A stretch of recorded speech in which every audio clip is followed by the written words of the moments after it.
el primer, vamos a decir, la primera patología que ustedes tienen que reconocer es lo que es entonces, para comenzar, el primer concepto que ustedes tienen que saber es un aneurisma. El aneurisma no es otra cosa que es la dilatación, vamos a decir, de un segmento vascular. ¿Ya? Esta dilatación, o sea, según vamos a decir, las personas que hacen, o sea, los médicos que están especializados en hacer imágenes, tienen una tabla, imagínense eso, todo lo que nosotros hemos recordado más o menos hace un momento, cada vasito tiene, vamos a decir, un diámetro establecido. Entonces sabemos más o menos cuánto mide la aorta, por decirlo en este caso. La aorta tendría que estar entre unos 2 a 2.5 centímetros, ese es el diámetro, el tamaño medio de la aorta. Y así todas las ramas, para los imaginólogos tienen una tablita específica de cuánto es el diámetro máximo que tendría que medir cada vaso. Cada vasito que ustedes han estudiado tiene su tamaño. Ahora, así a grosso modo, para, vamos a decir, la circulación central, ya esta dilatación ya, va a aumentar, vamos a decir, 1.5 veces ese diámetro normal. Entonces, ¿qué quiere decir? Que sobre el tamaño normal, ya, si yo digo más o menos que el tamaño de la aorta tendría que ser 2 centímetros, yo tendría que pensar que 1.5 más, ¿cuánto sería? Tendría que estar pensando que arriba de 3 o 3.5 para la aorta, me estaría diciendo que hay una dilatación en ese segmento anterior. ¿Estamos? Entonces vamos al primer concepto, o sea, ¿qué es un aneurisma? Es una dilatación de un segmento vascular. ¿Estamos? Ya, perfecto. Luego, después de que nosotros vemos, ya tenemos que ver aquí, por ejemplo, lo que dice que para que ustedes tengan, vamos a decir, una dilatación, un aneurisma, ya lo vamos a dividir en dos tipos de categorías. Uno, las dilataciones verdaderas o aneurismas verdaderos, cuya característica fundamental ha de ser que tengan todas las capas del segmento vascular. Eso sí quiere decir que tienen que tener el endotelio, como se dice, la parte vascular y la adventicia del vaso. O sea, todo tiene que haberse dilatado, y ese es, vamos a decir, un aneurisma verdadero. ¿Qué sería un pseudoaneurisma? Entonces, el pseudoaneurisma es lo que no es un aneurisma verdadero, o sea, no tiene todas las capas, solamente va a tener una porción, una parte, lo que quiere decir que va a haber una disrupción de la pared y solamente va a producir el endotelio. ¿Estamos? Ya entonces, como diámetro máximo, por decirte, para la aorta, ya en un diámetro anteroposterior aproximadamente estaríamos hablando de que a partir de 3 centímetros ya estaríamos hablando de que tenemos un aneurisma. ¿Estamos? Bien. Perfecto. Entonces, esto es lo que decía hace un momento. Las dilataciones ya van a ser verdaderas o van a ser pseudoaneurismas, ¿no ven? Entonces, la dilatación verdadera, el aneurisma verdadero, el concepto es que tiene todas las paredes del vaso, y el pseudo no. Y la otra clasificación que nosotros tenemos es esto que ustedes tienen que ver. ¿Ya? Vamos a tener las dilataciones saculares, que quiere decir que es como una bolsita la que está construyendo, es más o menos lo que tengan ustedes idea, es como un lunar que sale del vaso. Tiene un cuello y después empieza a dilatar en el fondo más o menos. ¿Estamos? Y luego lo otro es que vamos a tener las dilataciones fusiformes. No sé qué quiere decir, que son, vamos a decir, unas dilataciones regulares y vamos a tener que tiene un componente longitudinal mucho mayor que las saculares. ¿Estamos? Entonces, por lo general, estas dilataciones fusiformes se van a presentar en los troncos, vamos a decir, o en la circulación central. O sea, que tienen los grandes vasos, o sea, las dilataciones fusiformes son mucho más frecuentes, vamos a decir, de la carótida primitiva, de la aorta torácica ascendente, el callado, la descendente, y la aorta abdominal. Vamos a tener en las ilíacas interna y externa, entonces en esas vamos a tener las dilataciones fusiformes. Y estas dilataciones saculares, por lo general se van a presentar, vamos a decir, en las colaterales, en las que acabamos de ver hace un momento. Vamos a tener dilataciones saculares en la arteria hepática, podemos tener en la arteria renal, podemos tener en los vasos del cráneo. De hecho, ustedes han debido escuchar el aneurisma ya de arterias cerebrales, ¿no? Entonces, esos aneurismas, por lo general, son de presentación saccular. ¿Ya? Es una característica que ustedes tendrían que ver, ¿no? ¿Estamos? Entonces aquí claramente estamos viendo todas las paredes de los vasos. Estas son dilataciones verdaderas, ya tienen todas las paredes. Y esta, vamos a decir, es un pseudoaneurisma. Vean cómo el endotelio, o sea, prácticamente se agotó, y en este caso solamente estamos teniendo, o sea, una dilatación de la apéndice. ¿Estamos? Es como que si se hubiera roto el vaso muy pequeño. Bien, no hay mucho que repetir aquí, ¿no? ¿A alguno le queda duda con relación a una dilatación verdadera y una dilatación pseudoaneurismática? No, perfecto. ¿Qué? El más peligroso siempre va a ser el pseudoaneurisma. ¿Por qué? Porque al no tener todas las paredes del vaso,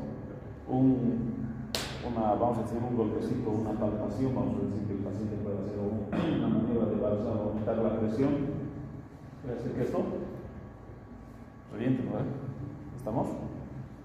En cambio, estas dilataciones verdaderas ya van a ir aumentando de tamaño, y al aumentar de tamaño, lo que directamente implica, vamos a decir, es el aumento de la presión y el aumento del flujo.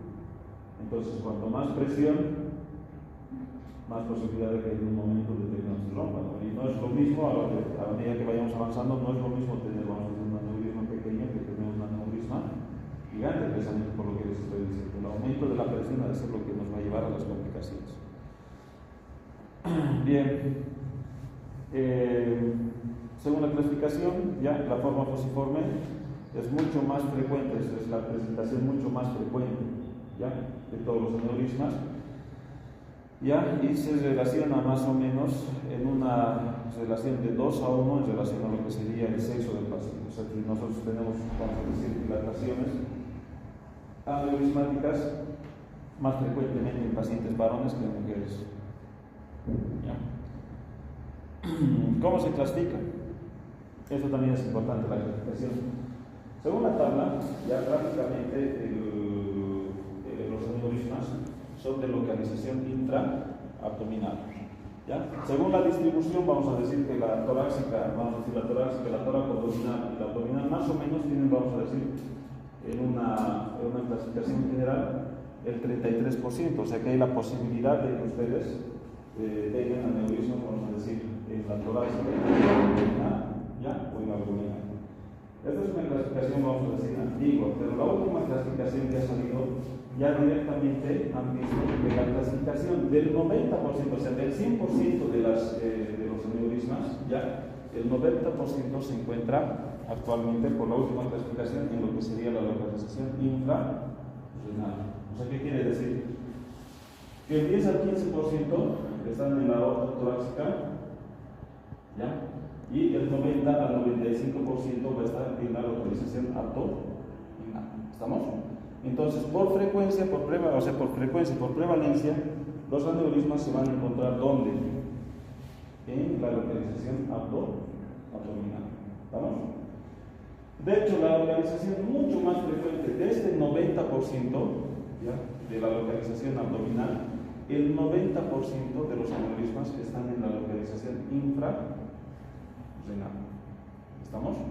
Entonces, ¿qué quiere decir? Que la localización mucho más frecuente va a estar en esta parte, o sea, comprometiendo la aorta infrarrenal, y vamos a tener las ilíacas primitivas. O sea, ahí está donde está, vamos a decir, el mayor número de patología, vamos a decir, aneurismática. ¿Cuál es la ventaja de tener esto? O sea, ¿qué quiere decir? Así en patología clínica y en resolución quirúrgica, o sea, los aneurismas torácicos son realmente complicados. ¿Por qué? Porque lo que habíamos visto en tórax, o sea, en la parte del mediastino tenemos estructuras que son, vamos a decir, realmente vitales y complejas. Yo tendría que movilizar todo el tórax, tendría que movilizar el corazón, tendría que hacer espacio, lo que sería el pulmón, ¿ya? Y siempre teniendo en consideración el conducto torácico. Entonces, estas patologías, ¿ya? En el conducto torácico son, vamos a decir, de difícil abordar. Lo mismo, ¿alguno de ustedes se imaginaría si tuviéramos un aneurisma de este tipo, toracoabdominal, que el aneurisma se encuentre comprometiendo el tórax y parte del abdomen? ¿Cómo creen que llegarían ahí? ¿Qué estructuras nos dificultan para llegar a ese punto?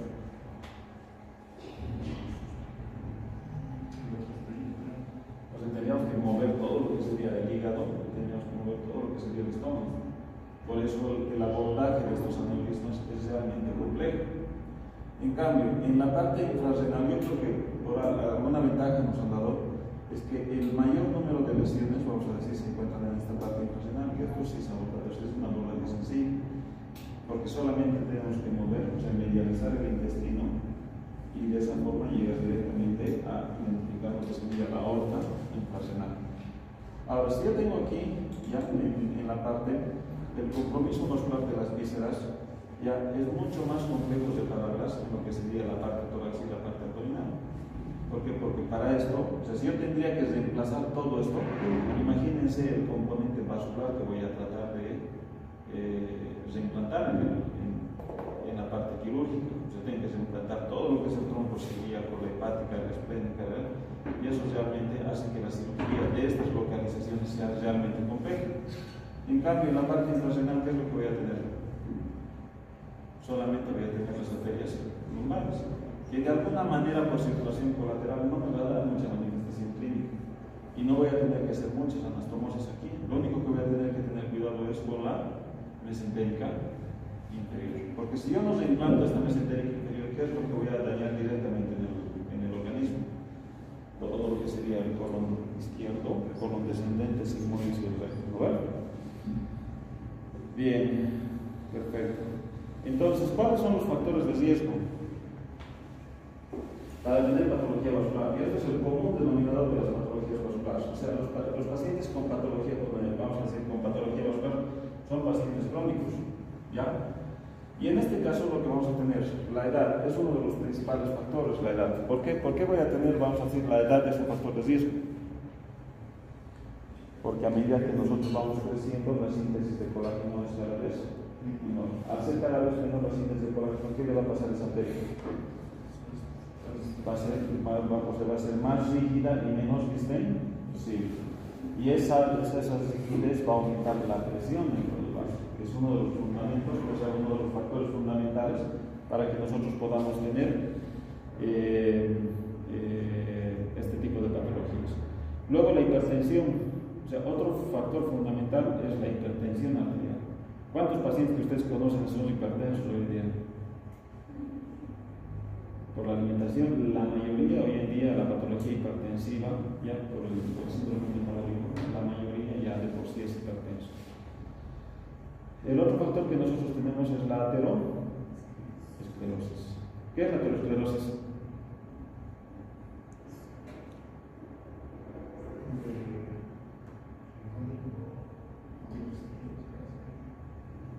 Todas las empanadas, hamburguesas, todos los piques, los pancitos que se están comiendo hoy en día, ya, a medida que van pasando los años, esos depósitos de ácidos grasos se van acomodando como en el espacio subendoteriano, o sea, en el espacio submucoso se van acomodando gotitas de grasa.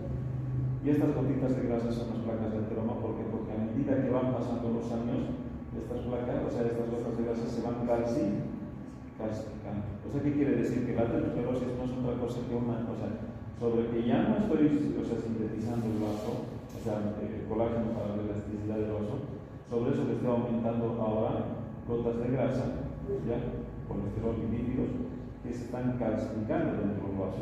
Y eso es lo que va a ocasionar mayor rigidez, y al ocasionar mayor rigidez voy a aumentar lo que sería el tema de la hipertensión. O sea, esto de la parte vascular es como una cascada, es como un círculo, vamos a decir, de retroalimentación positiva. Ya, buenos días, ¿cómo estás? Luego vamos a tener historia de diabetes. ¿Ya? Lo mismo que nosotros acabamos de decir, o sea, la parte de la diabetes. Después ya, en lo menos frecuente, vamos a tener historia familiar, ¿ya? Vamos a tener el traumatismo, o sea, el traumatismo, los traumatismos directos sobre los vasos, ¿ya? Pueden también ser un factor desencadenante de un aneurisma, vamos a decir, en este caso, ahora, ¿estamos? Entonces, ¿cuáles serían los factores, vamos a decir, claramente desrelacionados? Uno, la edad, la hipertensión, la diabetes, ¿ya? El trauma Y por último, podríamos mencionar también que el tabaco en la mayoría de las patologías está relacionado, vamos a decir, con la presencia de aneurismos. Entonces, ahí están los factores de riesgo que ustedes tienen que identificar. O sea, cuando ustedes vean, vamos a decir, examinen una masa, entonces tendría que ver la historia del tabaquismo, la aterosclerosis, la hipertensión arterial y por último, inclusive en algunos casos, tendría que ver el antecedente de enfermedades del tejido conectivo. O sea, ¿qué quiere decir? Que por algún motivo nos está sintetizando, vamos a decir, ese tejido conectivo. Bueno, entonces, acá tenemos algunas enfermedades. Entonces, en cuanto a la etiopatología, miren acá, el síndrome de Marfan y el síndrome de Ehlers-Danlos y la vitamina C son los factores, o son los tres síndromes, vamos a decir, relacionados con lo que sería la alteración de la síntesis del colágeno. ¿Ustedes ya han estudiado estos síndromes o no? No, son enfermedades de tipo colágeno. Luego, esta degeneración ya, o sea, la degeneración entre la degradación y la síntesis de colágeno está relacionado con la aterosclerosis. Y por último, la pared debilitada, o sea, del vaso puede estar, vamos a decir, por una degeneración quística de la media o una isquemia. O sea, ¿qué quiere decir? Que aparte de todo esto, o sea, la parte de la aterosclerosis, vamos a decir, esos vasitos que irrigan las arterias, que son los vasa vasorum, también están comprometidos. O sea, ¿qué quiere decir? Que es una cadena de secuencia que les va a dar, vamos a decir, esa posibilidad de que ese segmento arterial se vaya dilatando. ¿Estamos? Entonces, aquí hay otro concepto que ustedes tienen que saber. En cuanto al aneurisma, cuando ustedes identifiquen un aneurisma, ese aneurisma se estima de que va a crecer más o menos 3 a 4 milímetros por año. ¿Estamos? O sea, si yo tenía para este año un aneurisma de 3 centímetros, que es vamos a decir el corte, tiene un aneurisma pequeño, he visto que tiene 3 centímetros de diámetro antero-posterior el vaso. Ese vaso tendría que ser el control, vamos a decir, en este caso 4 o 5 años, y por año tendría que multiplicar que más o menos va a crecer 3 a 4 milímetros por año. O sea, ¿qué quiere decir? Que si por algún motivo se ha hecho una tomografía, estamos en el 24, tenían 3 centímetros, o sea, 3 centímetros de diámetro antero-posterior, ¿cuánto podría pensar que el aneurisma mediría, vamos a decir, en 2 años?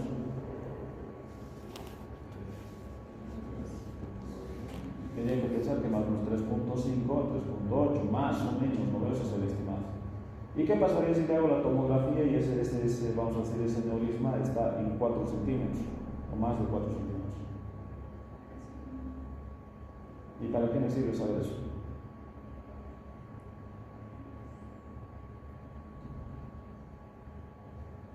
Primero me sirve saber por qué, porque o sea, seguramente le estamos dando un tratamiento y el paciente no está haciendo el tratamiento, ¿no? Le vamos a dar una dieta, le vamos a decir que no coma grasa, le vamos a dar medicamentos para mejorar su diabetes y hipertensión. Y si el paciente viene con un crecimiento, vamos a decir, acelerado, entonces vamos a decir, es una indicación de que el paciente no está realizando el tratamiento que ustedes le están dando. O sea, ese es un factor. Y el otro factor es que este crecimiento de más de 3 a 4 centímetros por año, les está hablando de que ese aneurisma tiene una alta incidencia de ruptura. En algún momento se va a romper. ¿Por qué? Porque este paciente va a ir creciendo con su aneurisma. Imagínense, yo tengo un aneurisma en la parte del tórax abdominal, que vamos a decir que es una región de peor pronóstico. De todos los aneurismas abdominales, los de peor pronóstico son los torácicos y los tórax-abdominales. ¿Por qué? Por lo que les estoy diciendo. O sea, vamos a decir que las anastomosis, el componente visceral, la circulación colateral que tienen esos segmentos son de muy difícil manejo. ¿Me entiendes? Imagínate yo tener que hacer vamos a decir, un injerto en la torácica ascendente. ¿Qué arteria me voy a llevar por medio? La arteria coronaria, ¿no? Y si no hay una buena anastomosis o no hay un buen manejo de la arteria coronaria, ¿qué le va a pasar al paciente? ¿Se va a enfermar? ¿Se dan cuenta o se vamos a decir cuál es la magnitud del problema que nosotros manejamos? Entonces, a este paciente le vamos a decir que vamos a hacer un tratamiento, y si este crecimiento es mucho mayor al estimado, estamos diciendo que ese paciente vamos a decir, no está haciendo un buen tratamiento, no es un tratamiento óptimo, y lo peor es que la complicación que va a tener este paciente, ese es el pronóstico que le tengo que decir, que si sigue con ese ritmo, este paciente va a tener, vamos a decir, como complicación, en algún momento, una ruptura del aneurisma. ¿Estamos? Bien. Vamos a tener ahora, en cuanto a la manifestación clínica, en cuanto a las manifestaciones clínicas, yo tengo que pensar que la clínica del paciente se va a presentar por tres causas. ¿Ya? Uno, voy a tener las más frecuentes, las más frecuentes son estas dos. ¿Ya? Voy a tener patologías compresivas, o sea que a medida que vaya creciendo, vamos a decir, el aneurisma, ¿qué es lo que va a pasar? Va a ir comprimiendo las estructuras vecinas. Por decirte, si yo tengo un aneurisma en la parte tóraco-abdominal, ¿qué estructura voy a comprimir? ¿Qué estructura está alrededor? O sea, en relación con la aorta en la parte tóraco-abdominal. Voy a comprimir el eso. ¿Y qué tipo de disfagia me va a presentar el paciente? ¿Lógica o ilógica? ¿Qué? El paciente va a tener una disfagia ilógica, o sea, va a tener, vamos a decir, episodios donde va a tener disfagia líquidos o va a tener episodios de disfagia sólidos, porque por ejemplo, si estoy comiendo una papa frita y tengo un aneurisma ahí que me está latiendo, como la papa frita, si estoy en diástole, pasa. Si estoy en sístole, voy a sentir esa sensación de que no puede pasar, ¿verdad? Lo mismo, cuando me tomo, vamos a hacer una gaseosa, una Coca-Cola, si estoy en diástole, el líquido va a pasar, pero si estoy en sístole, de repente voy a sentir esa disfagia. Por eso es que vamos a decir que la principal, vamos a decir, manifestación clínica que yo voy a tener es por una directa compresión de las estructuras. ¿Estamos? Este es el más frecuente. ¿Ya? El más frecuente es por compresión. El más peligroso, vamos a decir que es la disección aórtica. ¿Qué es la disección? Una disección aórtica. ¿Cuándo yo tendría que sospechar de una disección aórtica? ¿Sabe qué es una disección? Es que vamos a decir que el endotelio, vamos a decir, este es el endotelio, esta es la pared del vaso, tiene que estar así pegado y sano. La disección aórtica, ¿qué quiere decir? Que el endotelio, por el flujo turbulento y por la presión que tiene en el vaso, se rompe y hacen, vamos a decir, un pseudo espacio entre lo que sería el endotelio y la pared vascular, la parte muscular. Entonces, parte de la sangre va pasando por la luz del vaso y parte de la sangre se va metiendo entre el endotelio y la pared del vaso. ¿Estamos? Eso es una disección. ¿Qué quiere decir? Estoy disecando, estoy separando el endotelio de la parte muscular. Entonces, esta separación al paciente lo que le va a ocasionar ha de ser, vamos a decir, un dolor, vamos a decir, lancinante, desgarrante, tipo transficiante en un momento, y es de origen súbito, es de origen, vamos a decir, inmediato. El paciente les va a decir, es como si me estuvieran desgarrando algo por dentro, y el dolor se va a irradiar hacia el territorio vascular donde está. ¿Estamos? Yo tengo una disección, vamos a decir, en el callado aórtico, ¿hacia dónde se va a ir desgarrando? Eso se va a ir irradiando hacia lo que sería el cuello. Y si tengo, vamos a hacer una disección en la parte tóraco-abdominal, ¿hacia dónde se dirige el dolor? Se viene el ligario con irradiación hacia la región dorsal. Por eso es que el aneurisma de aorta es uno de los diagnósticos diferenciales, vamos a decir, de lo que sería la pancreatitis, ¿no? Entonces tenemos la presentación más frecuente es la compresión, la presentación más seria y más aguda es la disección aórtica, y por último tenemos el dato de una obstrucción. ¿Por qué creen que tendría que tener una obstrucción? ¿Cuándo me daría cuenta que está obstruido ese vaso?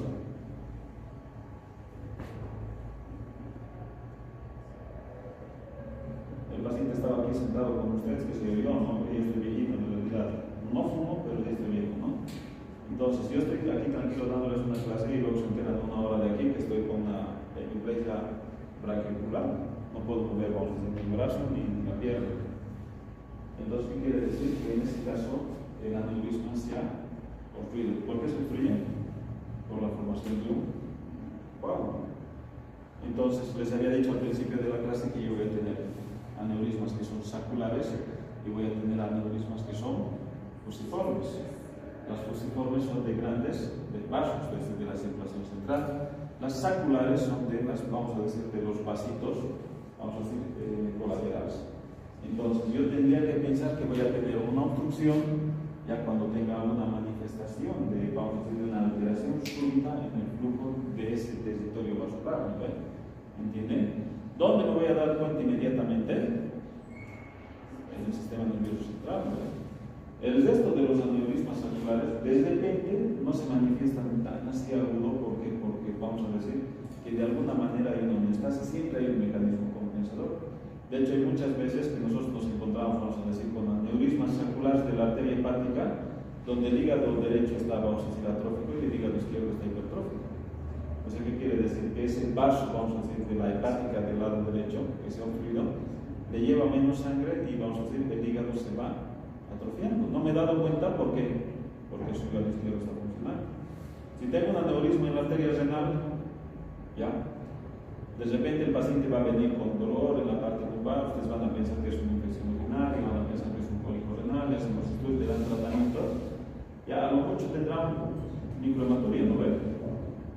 Pero es normal que el paciente venga con microhematuria.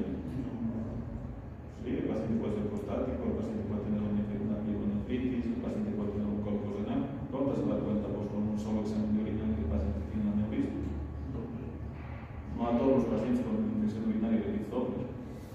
Entonces, por eso les digo que vamos a decir, los únicos territorios que no se van a dar cuenta de que el aneurisma ha tenido una obstrucción aguda, ha de ser en el tejido del sistema nervioso central.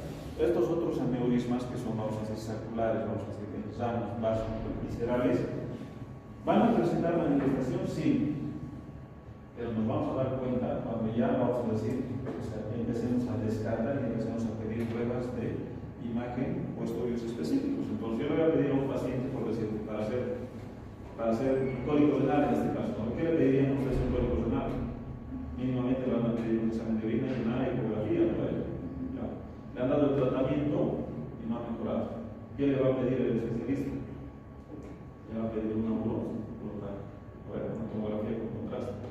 Y en esa tomografía, en vez de ver una piedra, van a ver un aneurisma que está obstruido.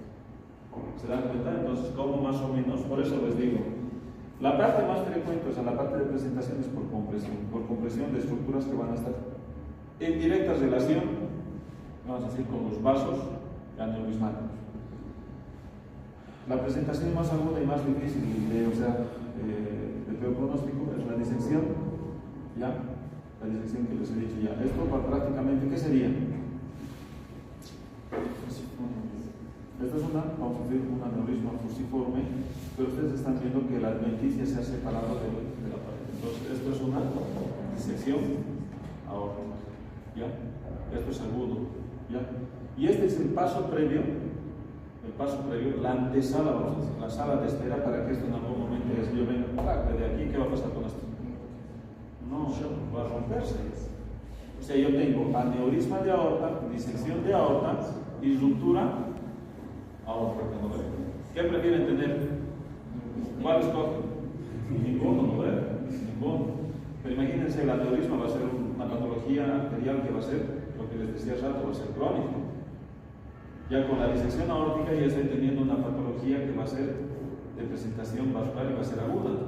Y si se rompe, súper aguda, ¿no? O sea, si se rompe, ¿qué tengo que hacer inmediatamente? Tengo que entrar a operar, a establecer esa circulación. ¿Por qué? Porque vamos a decir, el pronóstico ya en pocos minutos es de mal pronóstico, ¿no? ¿Estamos? Entonces, por eso, obstrucción, compresión, disección y ya, la ruptura. Dentro del aneurisma, estas son las manifestaciones. La ruptura ya es otra patología que nosotros tenemos que manejar, es otro manejo. ¿Estamos? ¿Han entendido, no? ¿O no? Bien, entonces, una vez que ustedes han visto qué es un aneurisma, o sea, un aneurisma es una dilatación, qué tipo de aneurismas hay vascular, fusiformes, cuáles son los factores de riesgo, tabaquismo, hipertensión, diabetes, aterosclerosis, edad, ¿ya? Y enfermedades de colágeno, son las enfermedades del colágeno. Luego han visto la localización. ¿Cuáles eran las localizaciones? Era torácica, la tórax abdominal, vamos a decir abdominal, y el abdominal era infrarrenal y suprarrenal. Bueno, bien, perfecto. ¿Dónde estaba la localización más frecuente del aneurisma? En la infrarrenal. O sea, la abdominal representaba el 90%, y de ese 90%, más o menos, el 90% estaba en la infrarrenal, que es la de mejor pronóstico para nosotros. ¿No? El otro concepto que hemos visto es que, aparte del tamaño del aneurisma, nosotros tenemos que ver la velocidad del crecimiento. El crecimiento por año estimado de un aneurisma es de 3 a 4 milímetros. Si crece más, nos está diciendo que ese aneurisma tiene mucha mayor, vamos a decir, frecuencia de que en algún momento haga una disección o se vaya a romper. ¿Estamos? Bien, de hecho, esta tablita es lo que les estoy dando ahora, es, vamos a decir, la otra tabla era con relación al crecimiento. Aquí nosotros tenemos que ver el tamaño ahora, el tamaño del aneurisma. El aneurisma, le hemos dicho que es un vaso, pues, para la circulación central, que de la aorta más o menos tendría que estar entre 2.5 a 3 centímetros. Ya de a partir de ahí empieza a crecer. Y vean cómo, vamos a decir, a medida que va creciendo el aneurisma, o sea, de 5 centímetros para arriba, vean la frecuencia de posibilidad de que en algún momento tenga una ruptura. Y a partir de los 5 centímetros, yo tengo que pensar que en algún momento ese aneurisma se rompe. Así ustedes ven, o sea, en un paciente, en un familiar, en un conocido, que tenga un aneurisma de 5 centímetros, y a partir de 5 centímetros yo le tengo que decir al flaco, opera. ¿Por qué? Porque la mortalidad, vamos a decir, de un aneurisma roto, ya en el intraoperatorio, ya la mortalidad es del 90%. O sea, un paciente con una ruptura, el paciente de que se pueda morir dentro del procedimiento quirúrgico está al 90%, así que quiere decir que de los 10 flacos que entran, 9 salen de cajón, y uno sale de pura leche. ¿Ya?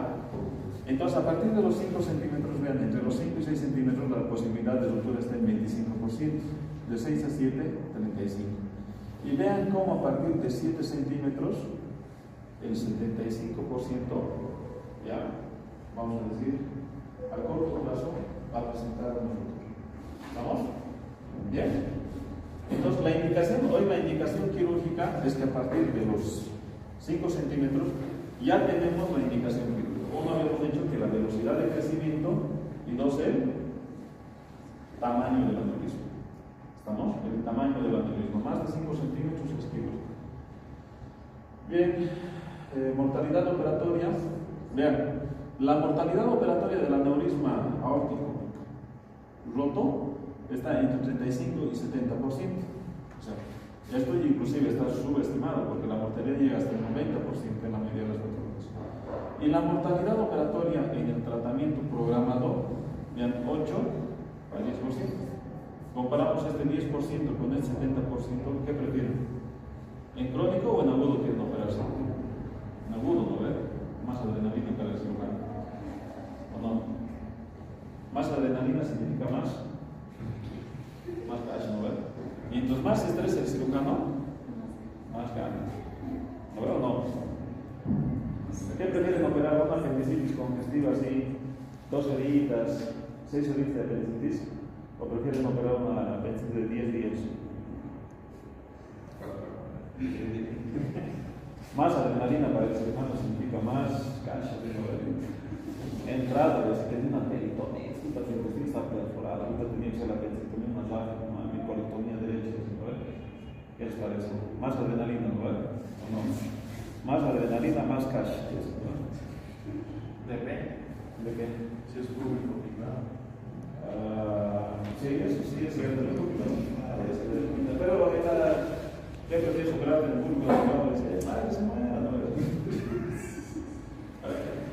Hoy día estoy de turno, no me vas a ver hasta el próximo lunes. O sea, es público. ¿O no? Cada cosa que pasa. Bueno, clínica del paciente. La mayoría de los pacientes con aneurismas así, vamos a decir, pequeños, ¿ya? Muchas veces son pacientes que van a venir de forma asintomática. ¿Ya? De hecho, hay pacientes que se enteran que tienen un aneurisma, especialmente estos pacientes con factores de riesgo. Cuando les haces una ecografía o les haces una tomografía o les haces una radiografía, decirte, tiene un paciente que ha venido, ¿por qué? Porque, qué sé yo, tenía una piedra en la vesícula. Ya, dolores, cólicos, pues le hacen una ecografía y en la ecografía viene la piedra y aparte la novela del aneurisma. Y ahí tu tiempo empieza a correr, ¿verdad? ¿O no? Pues le hacen una radiografía, ¿por qué? Porque no se tenía una. ¿Por qué se puede radiografía de abdomen hoy en día?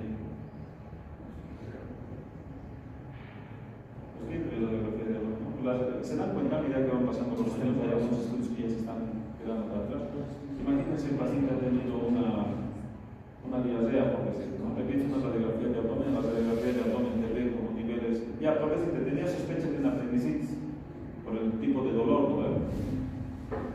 Le hace la radiografía de abdomen, vamos a decir, la apéndice no se ve nada, no se ve dilatación del intestino, no se ve nada. Y en la radiografía ves, vamos a decir, una dilatación de la aorta, una calcificación, una arteriosclerosis de la aorta.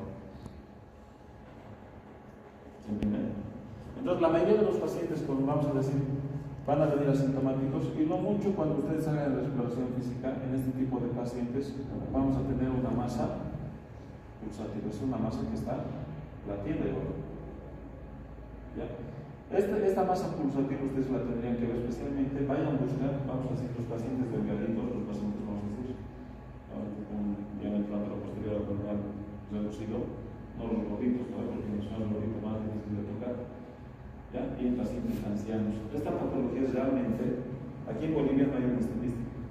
No sabemos exactamente cuántos pacientes de acá en Bolivia tienen un aneurisma. Pero si ustedes van palpando en los ancianitos, la mayoría tienen. La mayoría tienen. ¿Ya? Entonces, lo que yo voy a tener a decir, vamos a decir, una masa pulsátil, ¿ya? De predominio longitudinal. Eso es paciente delgado. O sea, imaginen, esta paciente, ¿qué creen que es esto? Identificar esa masa. Yo pongo aquí mi mano así y esto me está atiende. Entonces, vean esto. Pues solamente con ver esto, ¿cuánto creen que mide ese aneurisma?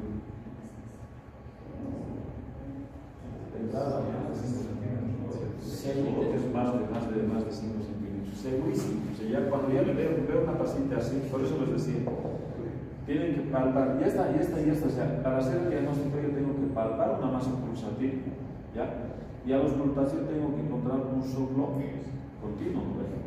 Porque el flujo que está yendo, o sea, el flujo tendría que ser así laminar, tendría que ir pasando recto. En este tipo de aneurisma lo que hace es una turbulencia, y después así pasa. Entonces, cuando yo ausculto, yo veo estar, vamos a decir, un soplo continuo en este tipo de patologías. ¿Ya? Cuando vean esto, la palpación, por favor, chicos, la palpación tiene que ser muy delicada, muy suave. No es la típica palpación, ¿no? Tal vez meto los grafios y quiero tocar la columna. ¿Ya? A la mínima presión de esta paciente, de hecho, muchos de las patologías vasculares que se ven mucho más frecuente afuera, les ha llegado el paciente por un dolor abdominal y el médico ya ha palpado, te dice, así. Y el paciente empieza a tener taquicardia, hipotensión, diaforesis, hipoxemia, el paciente así en cuestión de minutos. ¿Cómo te das cuenta? El paciente está en un shock crónico severo en un momento. Bien. Entonces, ¿cuál ha de ser nuestro enfoque diagnóstico? ¿Este paciente le da manifestación clínica de dolor? No tendría por qué tenerlo. Por lo general vamos a tener un dolor abdominal que va a ser muy bajo. Va a venir, ¿por qué? Porque está comprimiendo. El aneurisma no le va a doler, lo que le va a doler es lo que le está comprimiendo el aneurisma. ¿Entienden? Si está comprimiendo, por decirte, vamos a decir, una parte intestinal o está comprimiendo otro vaso colateral, le va a doler el riñón, le va a doler el vaso, le va a doler el hígado, le va a doler el páncreas. ¿Por qué? Porque está comprimiendo estructuras que están alrededor, va a ser un dolor vago, difuso. Pero yo voy a tener una sospecha al examen físico. ¿Cuál sería mi sospecha? Una masa pulsante. ¿No? Yo tengo una masa pulsante y ahí ya tengo que pensar en una ecografía, una tomografía. Cuando yo tengo un paciente hemodinámicamente inestable,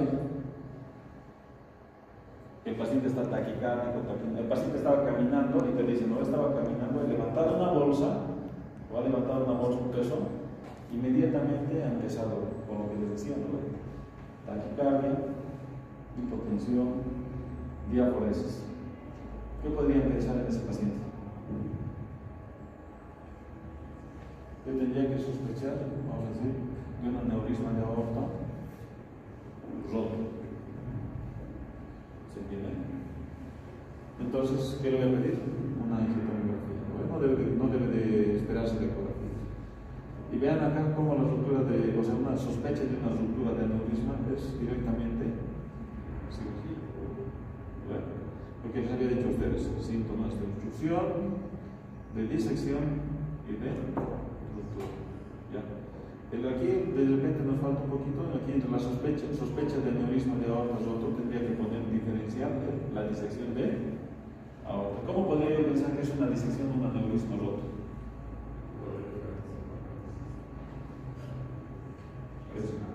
El dolor desgarrante, lancinante, ¿no?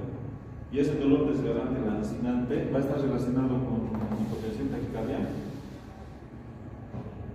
Va a estar taquicardia, va a estar hipotenso, pero es una hipotensión, vamos a decir, no es una hipotensión para la disección.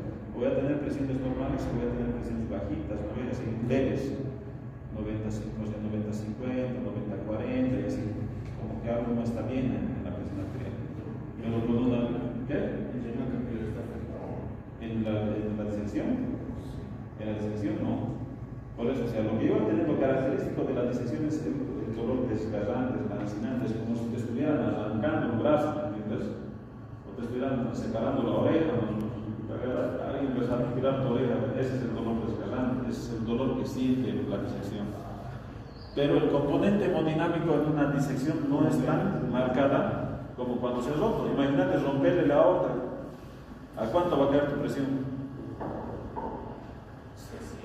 Una presión por 50, 40, 50, 30, ya se volvemos de plano y ya ni siquiera vas a sentir la presión. Imagínate que se te ha roto la aorta y no vas a... Terrible, ¿no? ¿No? Bien. Entonces acá tenemos, vamos a decir, datos de la radiografía. Si por algún motivo le pido una radiografía de columna o algo, yo voy a ver imágenes que me van a tratar de marcar lo que son las calcificaciones en el de la otra. Ya, yo tendría que empezar a utilizar, vamos a decir, todas las imágenes que yo estoy viendo. Por eso es que es importante que ustedes afinen su ojo. Yo puedo haberle pedido una radiografía de abdomen, ¿por qué? Porque, qué sé yo, quería descartar una hernia. Le he pedido una radiografía y en la radiografía no voy a ver nada, o sea, de la hernia no veo, pero voy a ver la calcificación en la pared. O sea, vayan ustedes y busquen en la radiografía. ¿En qué pacientes le tengo que tener más ojo con la radiografía? Es en los pacientes ancianos, pues. O sea, porque la radiografía nos sirve para ver qué. ¿Para qué nos sirve la radiografía? ¿Qué buscamos en la radiografía? Imágenes aéreas, imágenes de calcificaciones. Si yo estoy buscando con la radiografía, estoy buscando directamente, vamos a decir, niveles hidrológicos, estoy buscando aire o estoy buscando calcificaciones. ¿Se entiende? Bien. Si la radiografía no me muestra nada, entonces ya el primer diagnóstico ya tendría que ser una ecografía. Entonces, en la ecografía vamos a decir que la sensibilidad es al 100% y el valor predictivo positivo de esta prueba es del 95%. O sea, con una ecografía yo no solamente voy a ver el vaso, sino voy a ver también el flujo que tiene ese vaso. ¿Ya? Entonces, la ventaja de la ecografía siempre, o sea, la ventaja de la ecografía siempre está disponible, es de menos costo, es fácilmente reproducible. Y la desventaja es que depende del operador y depende del equipo. ¿Ustedes podrían hacer una ecografía? Bueno, hacer una ecografía no es difícil, la hagas en todo el mundo, como si en el abdomen y después. ¿Por qué? Porque la ecografía lo único que te va a mostrar es la anatomía del cuerpo. Si tú sabes anatomía, con ponerle el transductor, pues vas a ver, vas a reconocer a buenas estructuras. La otra cosa es dependiente, porque de esto es un diagnóstico, ¿no ves? Operador dependiente, porque para que ustedes hagan ecografía, mínimamente tienen que tener 3 o 4 años de hacer ecografías para que digan, ya ahora sí estoy consciente de ser diagnóstico. ¿No? Porque porque la verdad, ustedes hagan ecografía, mínimamente tienen que tener 3 o 4 años de hacer ecografías para que diagnostiquen. ¿No? La otra cosa es dependiente, porque de esto es un diagnóstico, ¿no ves? Operador dependiente, porque para que ustedes hagan ecografía, mínimamente tienen que tener 3 o 4 años de hacer ecografías para que digan, ya ahora sí estoy consciente de ser diagnóstico. ¿No? accesible, todos los hospitales tienen, es barato, cuesta mucho, ya, es reproducible, puedes hacer las ecografías que tú quieras en ocasionar con los pacientes. ¿Ya? Pero depende del equipo, no es lo mismo que hagas con un equipo de última generación que con uno de estos antiguos, y depende de tu práctica. Bien, entonces aquí nosotros estamos viendo, ¿alguien podría dudar que esto es un aneurisma? Vean cómo está el vaso y vean que el vaso no es uniforme. Vean que en la parte posterior, en la parte lateral, yo tengo estas placas blancas, ¿no ven? ¿Qué serían esas blancas? ¿Y qué se llama eso?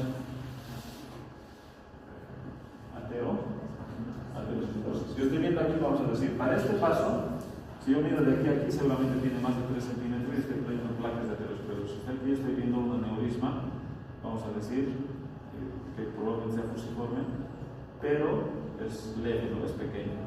¿Y aquí qué estoy viendo?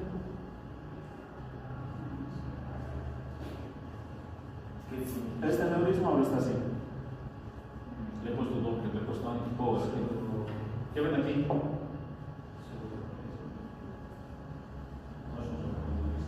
¿Alguien ve cómo? Esa paciente, ¿qué manifestación clínica tendría ese paciente con esa ecografía? ¿Está con su tipo polémico? ¿Está asintomática? ¿O está con un dolor desgarrante? ¿Por qué? Esta parte de aquí tiene flujo, ¿no ven? Tiene más flujo, tiene más velocidad, y esta parte de aquí menos velocidad. Aquí hay como un tabique, entonces probablemente esta paciente ha venido con un aneurisma y al hacer el gran Doppler estamos viendo que tiene una disección. ¿Estamos? Bien. Está bien, si están aprendiendo así, están entendiendo. Bien, si con una ecografía no me basta, entonces yo tendría que pedir una tomografía mínimamente con contraste, ¿verdad? Ya le tengo que poner contraste hidrosoluble en el vaso. Y vean ahora cómo me está pintando aquí. Vean qué es esto. ¿Qué hay ahí? ¿Dónde estamos en esta tomografía? ¿El tórax o abdomen?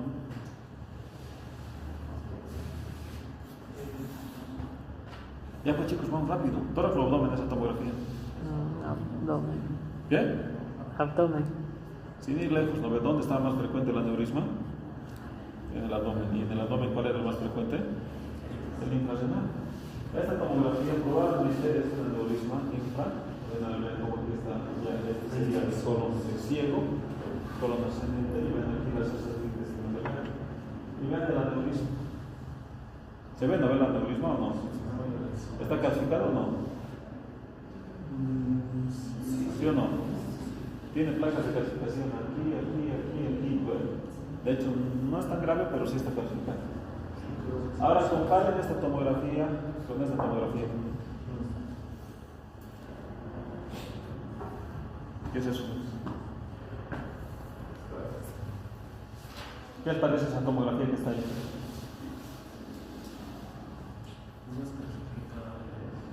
¿El diagnóstico? ¿Qué es el diagnóstico? Este paciente está con una disección aórtica, vean. Toda es la parte vascular, todo es lo que, o sea, está con el flujo dentro del vaso, y esto ya es sangre detenida, sangre sin velocidad, sangre que probablemente se está coagulando aquí. ¿Alguien podría dudar que esta paciente, el momento en que ustedes le soplen, se reviente? A ver, vamos a decir crónico, por compresión, disección y ruptura. A ver. La tomografía obviamente se tiene como o sea, el estándar de la tomografía, ¿no ve?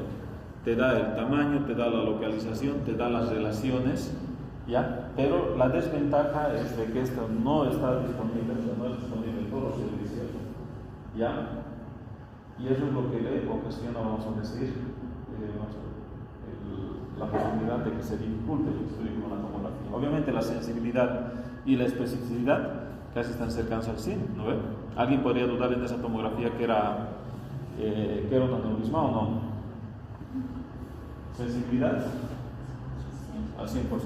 Si con la ecografía no lo he visto, con la tomografía la tengo que ver, ¿no ve? Por eso le estoy pidiendo la tomografía. ¿Ya? Mejor definición, extensión, ya, bueno, voy a evitarme complicarme con cualquier otra variable, pero las desventajas es que también, o sea, demora más tiempo, es operador dependiente, emite radiación, necesito contraste y no está disponible en todos los hospitales. ¿Estamos? Hoy en día alguien necesita hacer este estudio.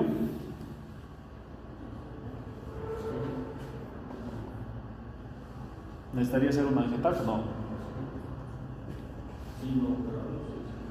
Hoy en día, o sea, la angiotax ya está quedando como en desuso con la tomografía con contraste.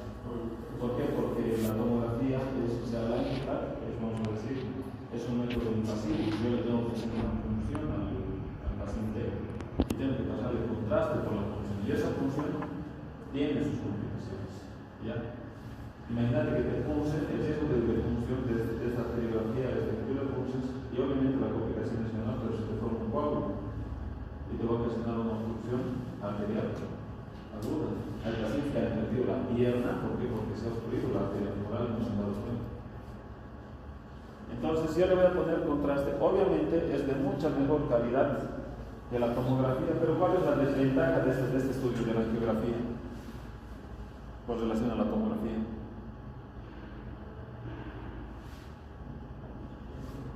Aquí la angiografía solamente está, o sea, esta es la sensibilidad, este es el gol estándar para ver patología vascular. Yo estoy viendo aquí una dilatación, vamos a decir, fusiforme de lo que sería la arteria renal, estoy viendo las arterias renales, ¿ya? La arteria mesentérica superior, ¿ya?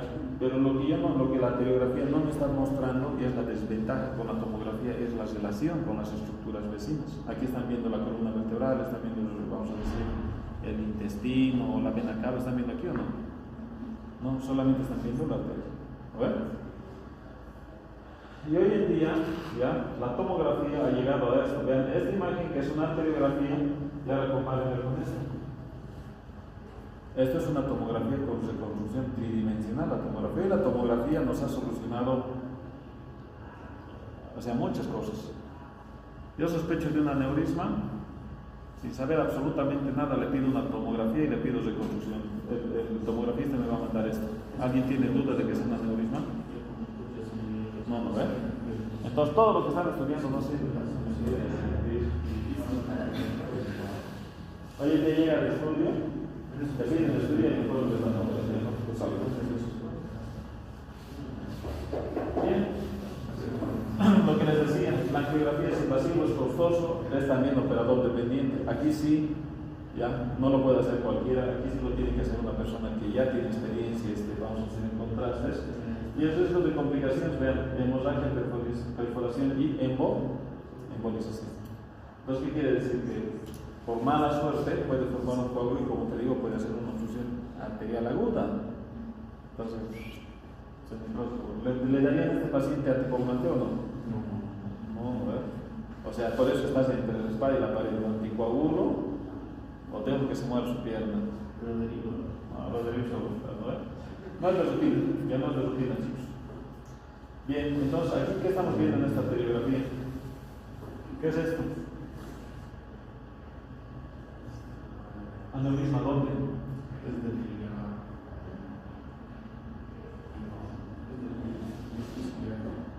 Esta es una infrarenal, ¿no ves? Aorta infrarenal. Esta también es una aorta infrarenal. ¿Es fusiforme? Fusiforme, ¿no ves? Este de aquí, fusiforme. Este de aquí, fusiforme también. Y esto son dos. Este que es hacia aquí, tiene una fusiforme circular, ¿no ves? Aquí, esto, si comparan, esto es rarísimo, ¿no? Porque les había dicho que los angulares son predominantemente de colaterales. Pero vean aquí como la rareza hace que yo tengo vamos a decir, un aneurisma angular en lo que sería la aorta infrarenal. ¿Estamos? Ojo, no veo, o sea, no todas las reglas son al 100%. ¿Qué les parece? ¿Bueno o no? Bien, ahí están las tablitas, esas tablitas que les decía a ustedes, ¿no? A medida, aquí yo tengo que tener, hay dos cosas, ¿no? El intervalo de visitas, el intervalo conservador y la indicación de cirugía. ¿A partir de cuánto? Vean más o menos el intervalo de visitas, o sea, el control, ya va a ir aumentando de acuerdo al tamaño del aneurisma. Ven acá, esta es una tabla que ustedes lo van a tener, ya, que más o menos para que ustedes tengan como idea, mira, un aneurisma entre 2.5 y 2.9, ya, de repente el control sería entre 3 y 5 años y el tratamiento es, vamos a decir, de manera conservadora, ya. Cuando voy a operar un paciente de ese tamaño, de 2.5 a 2, o sea, hasta 3 centímetros, podría operarlo más o menos a los 5 años. O sea, ¿qué quiere decir? Que en los 5 años siguientes, la indicación del paciente tendría que estar, vamos a decir, como sugerencia, ¿no? O sea, lo más indicado es que te operes, porque las complicaciones de la disección y la ruptura son severas, ¿no? ¿Cómo se le recibe? ¿Qué? ¿Cómo se le recibe con una capa de peritoneum? No, tú tienes una prótesis, ahorita la vamos a ver. Ahorita la vamos a ver. Entonces, imagínate, para un aneurisma pequeño, o sea, le tendrías que decir que más o menos en 5 años se tendría que estar operando. Salvo una variable. ¿Cuál sería la variable? Que crezca más de 4 milímetros por año, ¿no? Ese paciente. Mira, imagínate que tengas un aneurisma de, vamos a decir, de 2.9 en este caso, ¿no? Y lo visites en 2 años, le hagas un control y ahora ya no esté en 3 y 3.5, directamente esté en 4.5. ¿Qué te está diciendo ese aneurisma? Está creciendo muy rápido, ¿no? No es el estimado, o sea, el crecimiento es una variable, el tamaño y el crecimiento son dos variables que ustedes tienen que tomar en cuenta para decidir en qué momento se opera. Aquí estamos viendo el control y seguimiento de acuerdo al tamaño, y sobre esto ustedes tienen que ponerle el crecimiento. O sea, el estimable, más o menos en un año para 2.9 tendría que ser más o menos menos de 3.5 seguro. Si está más de 3.5, ese aneurisma está creciendo muy rápido y la indicación es de que supere más alto, ¿no? Porque para sacar un aneurisma pequeño es mucho más fácil que sacar una pelota de él, ¿no? ¿O no? ¿Se entiende o no? Bien, entonces el estimado, ya, más o menos vean, a partir de los 5, ya, cada mes, ya. Durante los 3 meses el tratamiento conservador 3 meses. Obviamente la indicación ya a partir de los 5 centímetros es que se tiene que operar antes de los 6 meses. ¿Estamos? Bien. Ahora son recomendaciones, lo mismo que hemos visto hace rato. Ya. Entonces, ¿cuál sería el tratamiento del aneurisma? Porque ustedes habían visto que había un tratamiento conservador y había un tratamiento quirúrgico, ¿verdad? El tratamiento conservador, ¿cuáles eran los factores de riesgo? ¿Voy a poder evitar que el paciente envejezca? No hay tratamiento para la edad, primero. ¿Para la presión arterial? Sí. Entonces, al paciente, ¿qué le podrían dar? Todos los medicamentos antihipertensivos que ustedes han visto. De repente, los IECAS y los ARA2, ¿ya? Son los medicamentos de elección. Hoy en día, entre un IECA y un ARA2, ¿qué prefieren dar? ¿Quién se queda con el IECA? O sea, los dos son, vamos a decir, muy similares, pero los IECAS se ha visto que a la larga producen cierto tipo de fibrosis y producen, vamos a decir, una reacción hipoalérgica o idiosincrática que produce todo. De hecho, es la ventaja de los ARA2. O sea, podrían darle a un IECA, ¿cuál ejemplo? Si digo un IECA, ¿qué le tendría que dar? ¿De acuerdo? ¿Cuál es su campeón de IECAS? ¿Qué? Entonces, chicos, aquí está el enalapril, ¿no ven? Yo le podría dar un enalapril, y si no le doy un enalapril, le podría dar un bisno. Obviamente que el costo aumenta mucho más, no pasa nada. Y si no es, vamos a decir, enalapril le podría dar, ¿qué? Losartano, ¿no? De hecho, hoy en día, o eres del enalapril o eres del losartano. Los cardiólogos, ¿qué prefieren? Losartano, ¿verdad? ¿Ya? Siempre prefieren. Losartano es un poquito más caro, ¿no? Mientras más caro, mejor médico, ¿verdad? ¿Ya? Bien, entonces estoy controlando el proceso. Es fundamental que en estos pacientes controlen la presión arterial.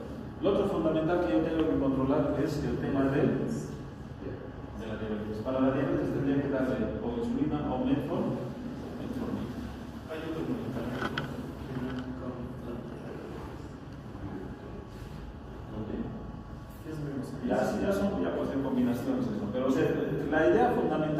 ustedes para la parte, o sea, para la parte del tratamiento conservador, tienen que controlar sus hábitos dietéticos, tienen que evitar la presión arterial, tienen que evitar la diabetes, ¿no ven? Y por último tienen que evitar la hipercolesterolemia del paciente, ¿no ven? Entonces yo le tiene que dar a todos los pacientes. Esos son los tres pilares, vamos a decir, 4 pilares fundamentales: dieta, hipertensión, diabetes y hipercolesterolemia, ¿no ven? Y si fuma, oye, deja de fumar, ¿no ven? En realidad, de hecho, a cualquiera que fume, la idea es que le digan, oye, flaco, dejar de fumar, no solamente por la hipertensión arterial, sino accidentes vasculares, cáncer de pulmón, cáncer renal, cáncer de vejiga, impotencia funcional. A ver, no sé, yo cuando les digo vas a tener cáncer no me hacen caso, pero les digo vas a tener impotencia, también es importante. Ya. Bien, entonces, esto es lo que su compañero preguntaba. Tarde o temprano ese paciente se va a operar, ¿no? O sea, lo único que varía, vamos a decir, es el tema de que la mortalidad, ¿no? Si voy a operar un aneurisma asintomático en fase crónica, la mortalidad intraoperatoria es del 8 al 10%. Pero si voy a operar un aneurisma roto, la mortalidad es cercana al 90%, ¿no?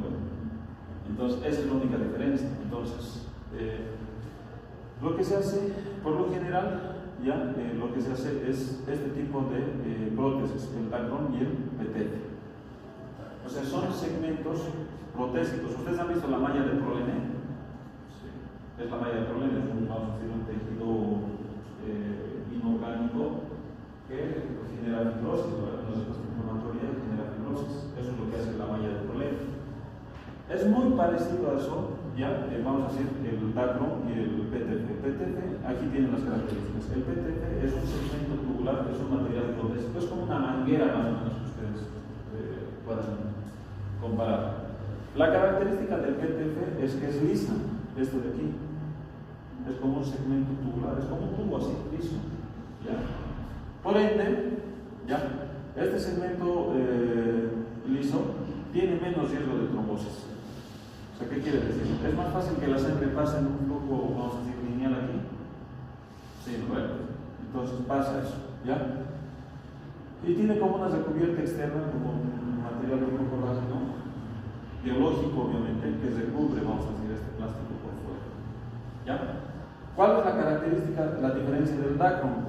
Vamos a decir, con relación al PTF, este era el material antiguo.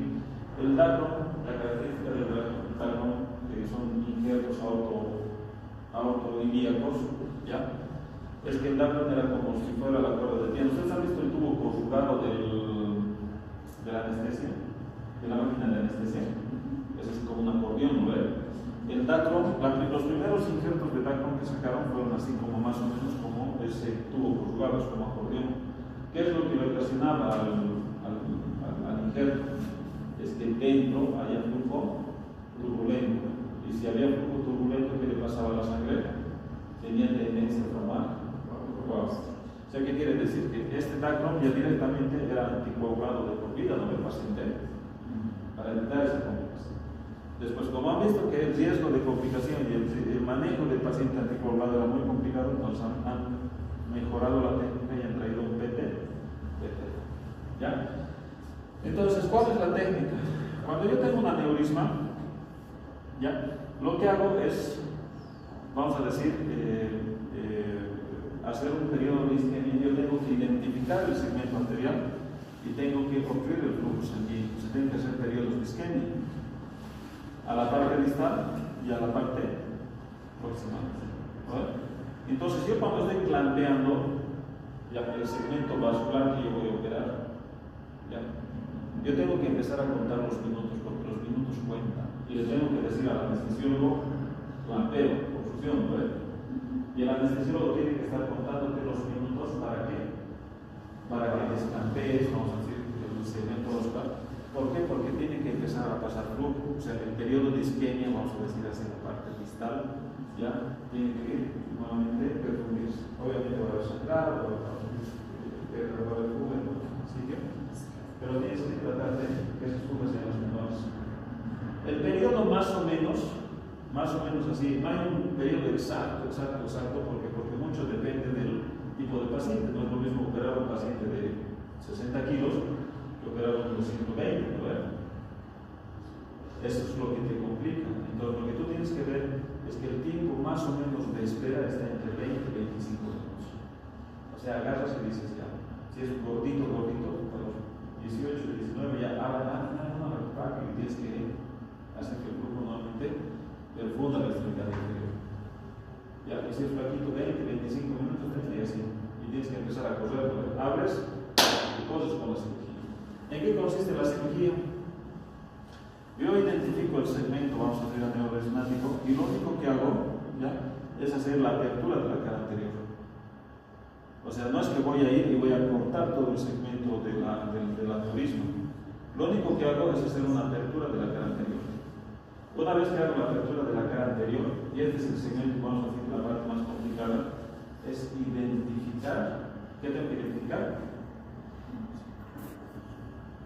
Tengo que identificar los orificios de las colaterales que están saliendo de ese segmento. ¿Por qué? Porque esos orificios, ya, esas, vamos a decir, esas colaterales, yo tengo que hacer anastomosis con el segmento protésico. ¿Entienden? Entonces yo tendría que hacer anastomosis. Imagínense si yo tengo comprometida la renal aquí, ¿qué tendría que asegurar? ¿Qué anastomosis tengo que hacer? ¿Me detengo a hacer una anastomosis de la lumbar 4 o me detengo a hacer la anastomosis de la renal? Entonces yo tengo que hacer las anastomosis correspondientes de órganos vitales. ¿Por qué? Porque el canal lumbar seguramente que por algún lugar te va a llegar a una circulación colateral, seguro hay circulaciones colaterales, pero para la renal, olvidar. Entonces, aquí en el segmento infrarrenal, ¿de qué arteria tendría que sí o sí estar seguro que estoy perfundiendo? ¿Qué colateral? En el infrarrenal. Seguro que tengo que salir seguro de que he hecho una buena anastomosis en esta arteria, porque el resto no va a luchar. ¿Qué? Bueno. Tengo que estar seguro de que la mesentérica inferior está bien, después está bien, plantada bien, tratada, porque si no, con izquierdo. Entonces, por eso les decía, esta patología es complicada. ¿Por qué? Porque voy a tener periodos de isquemia que me van a ir contando 20-25 minutos y tengo que empezar a hacer las anastomosis. Entonces, no es lo mismo estar en la parte infrarrenal que estar en la parte suprarrenal. O no es lo mismo que estar en la parte suprarrenal que estar en la parte torácica. ¿Por qué? Porque el hígado no puede soportar isquemia, el corazón no puede soportar isquemia. No, el pulmón puede soportar, pero luego después la presión que entra, o sea, vamos a decir, en la circulación pulmonar o en la circulación torácica siempre es mucho más elevada que la presión sistémica. Obviamente la presión pulmonar va a depender mucho de lo que va a ser, vamos a decir, la arteria pulmonar. Pero en este caso, ya una vez que yo hago los injertos, voy a agarrar, voy a romper las placas de ateroma, suturo, vamos a decir, de forma circunferencial los injertos en la parte proximal y distal, hago una sutura, suelto el planteo y no tengo que ver fugas, no tiene que haber hemorragia por estos puntos de sutura. Los puntos de sutura, por si acaso, en la parte proximal y distal son puntos separados, no son puntos continuos. ¿Vamos? O sea, es un punto, 2 puntos, 3 puntos. Imagínense, si tienen que rápido. ¿Cuánto tiempo suturan ustedes?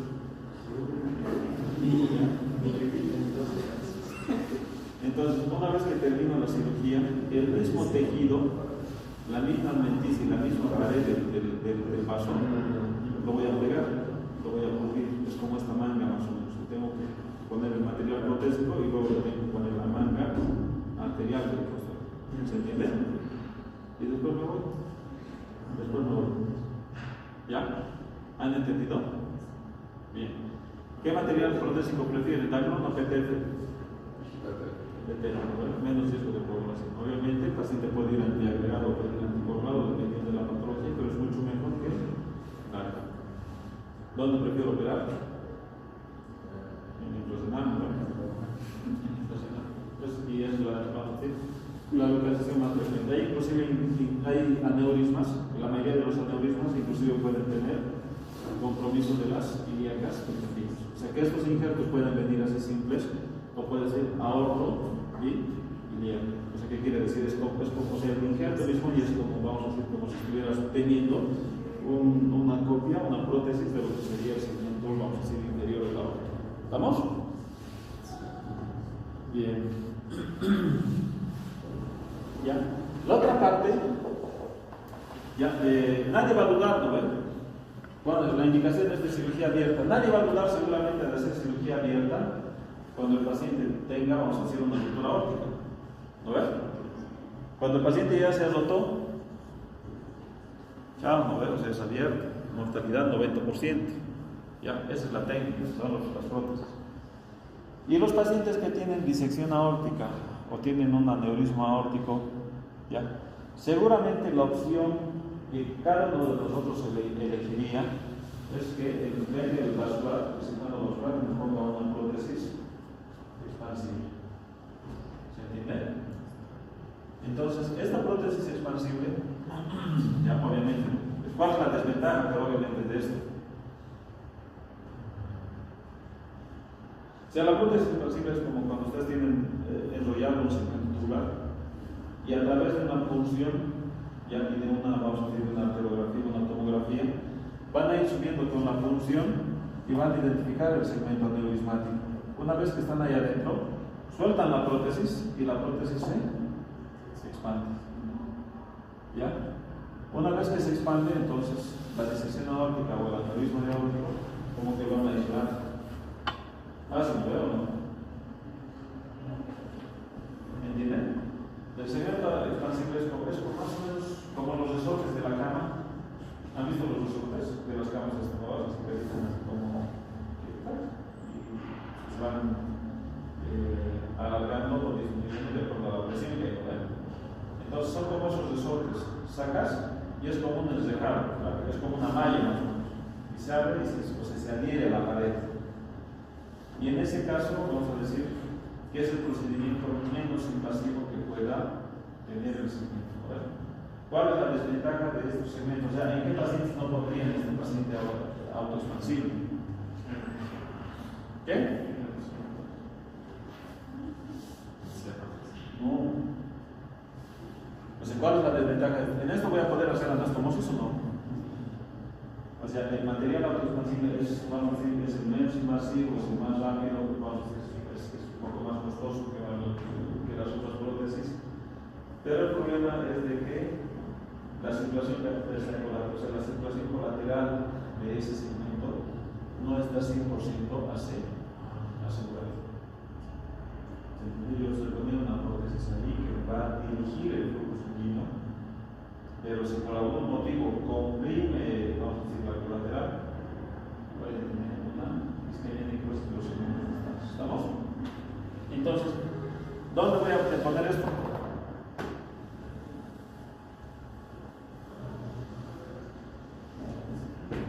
En los lugares que no tengan, o sea, mucha irrigación cola. ¿Estamos? Bien, es autoexpansible, es acero inoxidable, y esas son las características del perro.